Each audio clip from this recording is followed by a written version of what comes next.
Once again welcome to my channel digiters and myself Pranay Jha. पिछले video में हमने बात किया था एसईओ के बारे में कि एसईओ हम कैसे करते हैं, एसईओ के फैक्टर्स क्या क्या हैं, किस टाइप से एसईओ की जाती है।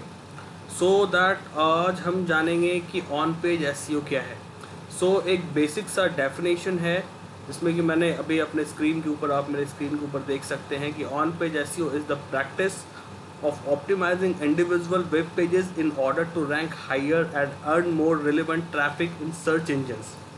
On-page refers to both the content and HTML code of a page that can be optimized as opposed to off-page SEO, which refers to link and more other external signals. पिछली video में जैसे मैंने बात किया था types of SEO, तो मैंने बताया था आपको कि ऑन पेज एसईओ होता है, ऑफ पेज एसईओ होता है, टेक्निकल एसईओ होता है। तो जो इसमें जो आप देख रहे हो, आप कोई सा भी अगर इसकी डेफिनेशंस के ऊपर अगर हम जाते हैं तो हर जगह पे यही मेंशन किया जाता है कि on page SEO, even SEO is a practice, it's a day to day activity. On page SEO क्या है? ये एक प्रैक्टिस है। Optimizing individual web page in order to rank higher and earn more relevant traffic in search engine. SEO is a practice. SEO को हमें day to day activity के तौर पे करना पड़ता है। डेली हमें कुछ ना कुछ चेंजेस करने होते हैं, अगर मैं ऑफ पेज एसईओ की बात करूँ या ऑन पेज एसईओ की बात करूँ। बट ऑन पेज एसईओ में क्या होता है, कुछ चीज़ें हमें वन टाइम चेंजेस करने होते हैं। जैसे कि कोई भी वेबसाइट अगर आती है हमारे पास कि एक नई वेबसाइट बन के आई है, उसकी हमें एसईओ करनी है, तो सबसे पहला चीज़ हम क्या करेंगे? सबसे पहला जो फैक्टर होता है वो हम ये करते हैं कि उस वेबसाइट को ऑडिट करते हैं। ऑडिट करने के बाद हमें पता चलता है किन किन चीज़ों की उस वेबसाइट में कमी है। जैसे कि मैंने यहाँ पे कुछ मेंशन कर रखा है अपने स्क्रीन के ऊपर, जो आप देख सकते हो कि some of the on page SEO factor, जिसमें कि मैंने डाल रखा है कि website should be crawlable, user friendly URLs, targeted content, keyword optimisation, website optimisation, HTTPS, title tag, alt tag, robot tags, image optimisation, user experience, इसको हम UX भी बोलते हैं, CTR, it's a click through rate, mobile friendliness of your website, quality outbound links, website structure, meta description, meta keyword and canonical tags. तो ये सारी एक basic चीज़ें हैं जो हमें अपने वेबसाइट के ऊपर ध्यान देना होता है। वेबसाइट शुड बी क्रॉलेबल, इसका मतलब क्या है? वेबसाइट शुड बी क्रॉलेबल मीन्स है कि जब गूगल का क्रॉलर आपकी वेबसाइट पे आता है, जब भी आपकी वेबसाइट इंटरनेट पे जाती है, आप जब वेबसाइट को अपने लाइव करते हो, तो गूगल का जो क्रॉलर है वो अगर आपकी वेबसाइट के ऊपर आता है तो उसे चीज़ें समझ में आनी चाहिए कि आपकी वेबसाइट किस तरह की है, किस नीच की है, किस कैटेगरी की है, सो दैट कि, क्योंकि हर क्रॉलर का एक बजट होता है, उसे क्रॉलिंग बजट बोलते हैं। ऐसा नहीं है कि पूरा टाइम गूगल का क्रॉलर या किसी और सर्च इंजन का क्रॉलर आपकी वेबसाइट पे घूमता रहेगा। उसके लिए एक बजट टाइम फिक्स होता है कि वो उतने टाइम पे आपकी वेब पेजेस को देखेगा। तो आपकी वेब पेजेस जो है वो क्रॉलेबल होनी चाहिए, उसमें स्ट्रक्चर होना चाहिए। जैसे कि मैं बात करता हूँ साइट मैप। अगर वेबसाइट के अंदर एक साइट मैप है, गूगल क्रॉलर आता है, वो अगर साइट मैप उसे मिल जाता है, सबसे पहले वो साइट मैप ढूंढता है। साइट मैप मिल जाता है उसे, एक पूरी वेबसाइट की जो है एक पूरा स्ट्रक्चर मिल जाता है। हाँ, ये वेबसाइट ऐसा है, ये वेबसाइट ऐसा है, ये वेबसाइट ऐसा है। उसके बाद बात आती है रोबोट टेक्स्ट की। रोबोट टेक्स्ट क्रॉलर को ये हिंट देता है कि हमारी जो वेबसाइट है इसमें इन इन पेजों को हमने अलाउ कर रखा है, इन इन पेजों को डिसअलाउ कर रखा है, सो दैट कि क्रॉलर अपना टाइम वेस्ट नहीं करता है। यूज़र फ्रेंडली यूआरएल क्या होता है? यूज़र फ्रेंडली यूआरएल ये होता है कि जो आपकी वेबसाइट के यूआरएल होंगे वो यूज़र फ्रेंडली होने चाहिए। अगर आपका वेब पेज रैंक करता है किसी कंटेंट के ऊपर, किसी कीवर्ड के ऊपर, तो उसके जो यूआरएल्स होने चाहिए वो यूज़र फ्रेंडली यूआरएल होने चाहिए। टारगेटेड कंटेंट, कंटेंट का बहुत बड़ा गेम होता है एसईओ में। अगर आप एसईओ की मैं अगर बात करता हूँ तो सबसे बड़ा जो गेम होता है वो कंटेंट का होता है। अगर आपका कंटेंट क्वालिटी कंटेंट नहीं होगा तो आपकी वेबसाइट रैंक नहीं कर पाएगी, या रैंक करेगी भी तो उसे बहुत टाइम लग जाएगा रैंक करने में। इसलिए कंटेंट के ऊपर बहुत ज़्यादा फोकस करना होता है हमें, क्योंकि हमारा जो क्वालिटी कंटेंट होता है वही हमें रैंक कराता है। तीसरी जो चीज़ रखी है यहाँ पे वो है कीवर्ड ऑप्टिमाइजेशन।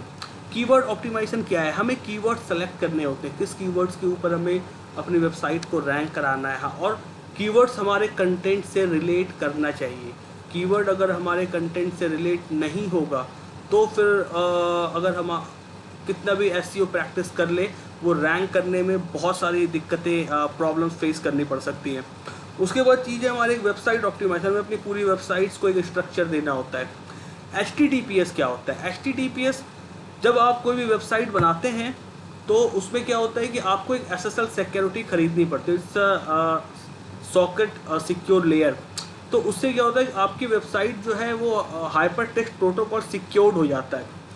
तो HTTPS का बहुत अहम फैक्टर होता है, ये इनडायरेक्ट फैक्टर होता है रैंकिंग के तौर पे। अब मैं बात करता हूँ टाइटल टैग। टाइटल टैग बहुत बहुत ही रैंकिंग फैक्टर में बहुत ज़्यादा वैल्यू रखता है, क्योंकि आपकी जो वेब पेजेस का जो टाइटल होता है वो डिफाइन करता है कि ये वेब पेज किस नीच की है, किस कैटेगरी की है, इसके अंदर क्या कंटेंट हमें मिलने वाला है। इससे क्रॉलर को भी पता चलता है क्या कंटेंट मिलने वाला है, इसी यूजर्स को भी पता चलता है। ऑल टैग होता है, जब हम इमेज ऑप्टिमाइजेशन की बात करते हैं तो उसमें ऑल टैग होता है। रोबोट टेक्स्ट मैंने पहले ही बता दिया, रोबोट टेक्स्ट बहुत इंपॉर्टेंट होता है। जब भी कोई क्रॉलर आता है आपकी वेबसाइट पर, सबसे पहले वो आपके वेबसाइट के रोबोट टेक्स्ट को देखता है कि इसमें रोबोट टेक्स्ट लगा हुआ है कि नहीं। रोबोट डॉट टेक्स्ट जो होता है वो आपके पेजेस को, क्रॉलर को एक हिंट देता है कि कौन से पेजेस को हमें रैंक कराना है, कौन से पेजेस को हमें रैंक नहीं कराना है, कौन से पेजेस को हमें क्रॉल नहीं कराना है।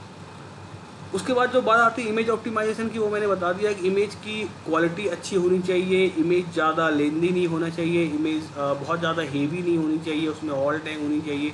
यूएक्स डिफाइन करता है आपकी वेबसाइट के यूज़र एक्सपीरियंस को। अगर आपकी वेबसाइट का यूज़र एक्सपीरियंस अच्छा नहीं होगा तो अगर जो भी ट्रैफिक आपकी वेबसाइट्स पे आते हैं उसका बाउंस रेट बढ़ जाएगा, क्योंकि लोगों को जब चीज़ें समझ में नहीं आएंगी, उसका अगर यूज़र एक्सपीरियंस अच्छा नहीं मिलेगा उन्हें, तो वो आपकी वेबसाइट को कट कर देंगे और वो वहाँ से डायरेक्ट एग्जिट कर जाएगी। तो उसके थ्रू क्या होगा कि आपका बाउंस रेट काफ़ी हाई हो जाएगा और पोगो स्टिकिंग हाई हो जाएगी। पोगो स्टिकिंग एक अलग टॉपिक है, वो मैं अगले किसी वीडियो में मैं आपसे डिस्कस करूँगा। CTR होता है क्लिक थ्रू रेट, वही चीज़ें हैं कि आपका जो CTR होगा वो उसमें इंक्रीज़ करता है अगर आपका UX अच्छा होता है। आपकी ये सारी चीज़ें रैंकिंग फैक्टर्स जो हमने इसमें मेंशन कर रखी हैं अगर आपकी अच्छी हैं तो आपका CTR इम्प्रूव करेगा। मोबाइल फ्रेंडलीनेस क्या होता है? आज के डेट में 90% यूज़र ज़्यादातर मोबाइल पे ही इंटरनेट सर्फ करते हैं, चाहे वो कुछ भी करना उन्हें कोई भी सोशल मीडिया वेबसाइट देखनी हो या वो गूगल पे कुछ भी करते हैं तो most of the person mobile पे करते हैं। तो मोबाइल फ्रेंडलीनेस वेबसाइट होनी बहुत ज़रूरी है, सो दैट कि यूज़र्स को मोबाइल पे भी जो भी इंफॉर्मेशन चाहिए वो इन्फॉर्मेशन उसे मिल सके। तीसरी चीज़ होती है quality outbound links. Quality outbound links मतलब ये होता है कि आपकी वेबसाइट के थ्रू जो लिंक्स आप ही के किसी दूसरी पेजेस पे या किसी और वेबसाइट पे जा रही है, तो वो जो लिंक है वो उसकी क्वालिटी डिफाइन करती है कि जिस पेज पे आप अपने यूज़र्स को भेज रहे हो वहाँ पे क्वालिटी कंटेंट है या नहीं। सेम हो गया वेबसाइट स्ट्रक्चर। वेबसाइट की स्ट्रक्चर बहुत मायने रखती है। जब हम ऑन पेज एसईओ के ऊपर आते हैं, मेटा डिस्क्रिप्शन थोड़ा सा एक ओवरव्यू होता है आपके टाइटल का कि आपने जो टाइटल डाला है तो आप उसको थोड़ा सा इलाबोरेट करके अपने डिस्क्रिप्शन में समझा सकते हो। कीवर्ड, फिर कीवर्ड ऑप्टिमाइजेशन वाली चीज़ है कि आपको अपना कीवर्ड सेलेक्ट करना होगा according to your content. Canonical tag, ये एक ऐसा टैग होता है जिसपे अगर आपकी वेबसाइट के ऊपर कोई भी डुप्लीकेसी की इशू है कंटेंट की तो आप वहाँ पे वो कैनोनिकल टैग यूज़ कर सकते हैं। वीडियो में एक एक टॉपिक को मैं अब एक एक वीडियो में कन्वर्ट करके डालूंगा। मैं कोशिश करूंगा कि जितना भी मैक्सिमम चीज़ें हो सके एसईओ के ऊपर, चाहे वो ऑन पेज एसईओ हो, ऑफ पेज एसईओ या टेक्निकल एसईओ हो।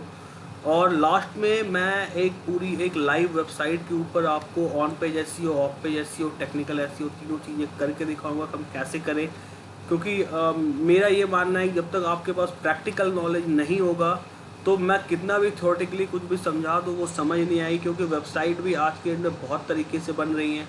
बहुत लोग होते हैं जो वर्डप्रेस यूज़ कर रहे हैं, बहुत लोग होते हैं जो PHP के थ्रू बनी हुई वेबसाइट यूज़ करते हैं, बहुत लोग होते हैं जो different kind of CMS use करते हैं। CMS कंटेंट मैनेजमेंट सिस्टम होता है। तो हम सारी चीज़ों को बहुत डीप में समझेंगे और एक एक टॉपिक को कवर करेंगे अच्छे से। सो अगर आपको मेरा कंटेंट पसंद आया हो, वीडियो अच्छा लगा हो तो please like and subscribe my YouTube channel. So thank you very much, till then bye bye.